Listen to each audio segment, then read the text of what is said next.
Hey, what is up guys, it is Silver Sun here, and today I'm going to be giving you guys my review on the Dragon Ball Super episode 58.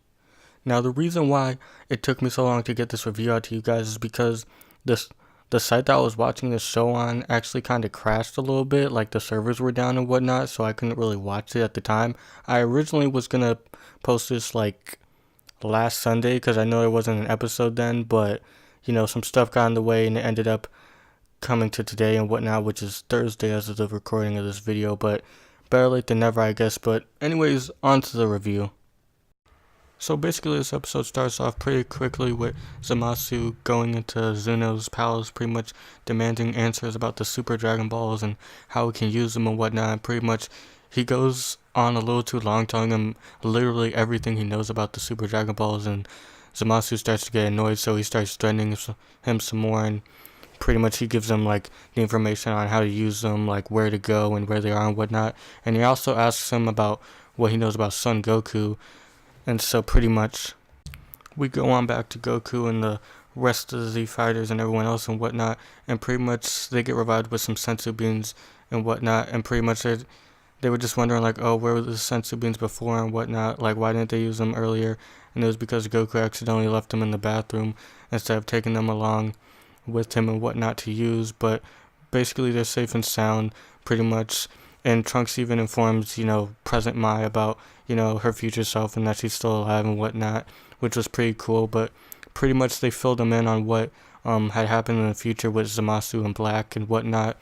And basically we actually cut on off to Guamasu, and he's pretty much wondering where Zamasu is and whatnot because he's not there to brew his tea. But basically we go back again to, Goku and Vegeta and Trunks, Bulma and all of them, and pretty much they're just saying like, oh, Zamasu was immortal in that time and whatnot, and Goku says a pretty stupid joke about how they have to like eat a whole bunch of senzu beans in order to become immortal. But pretty much after that, Whis, Beerus, and Kaiosama pretty much come on down, and they're pretty much wanting to know like what happened and whatnot, and they pretty much piece together like, oh, so pretty much Zamasu in the present time is pretty much gathering the Super Dragon Balls in order to supposedly make Black Goku, is what Goku and Whis were pretty much speculating, which isn't a bad theory, but I feel like it's something a little more than that, which it kinda is. Basically they start speculating on how Black Goku is pretty much a copy of the regular Goku,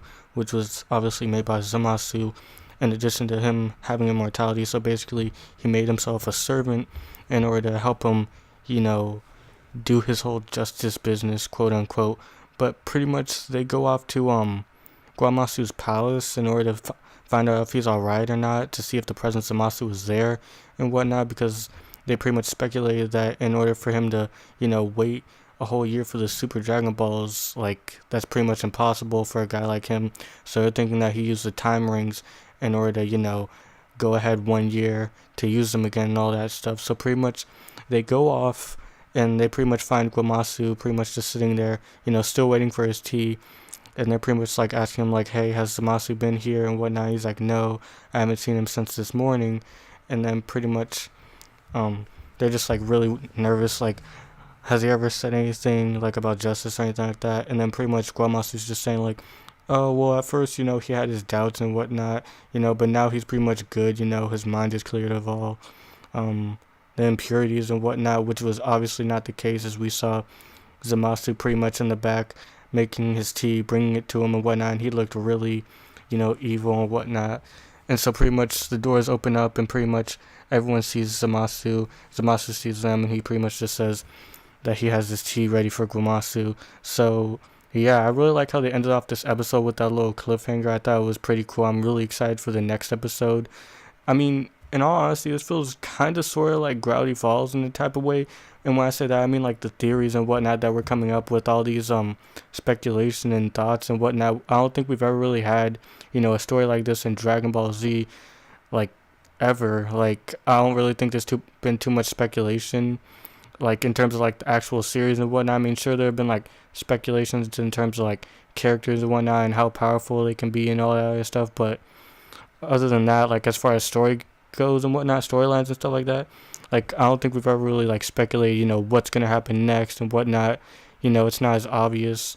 But yeah, I'm pretty excited for the next episode, which should be premiering in a couple of days from now. But yeah, tell me what you guys thought of this episode. Did you like it? Did you hate it? I certainly liked it. Even though there wasn't too much action, it still had that, kind of tension, that kind of speculation, kind of calm episode vibe to it.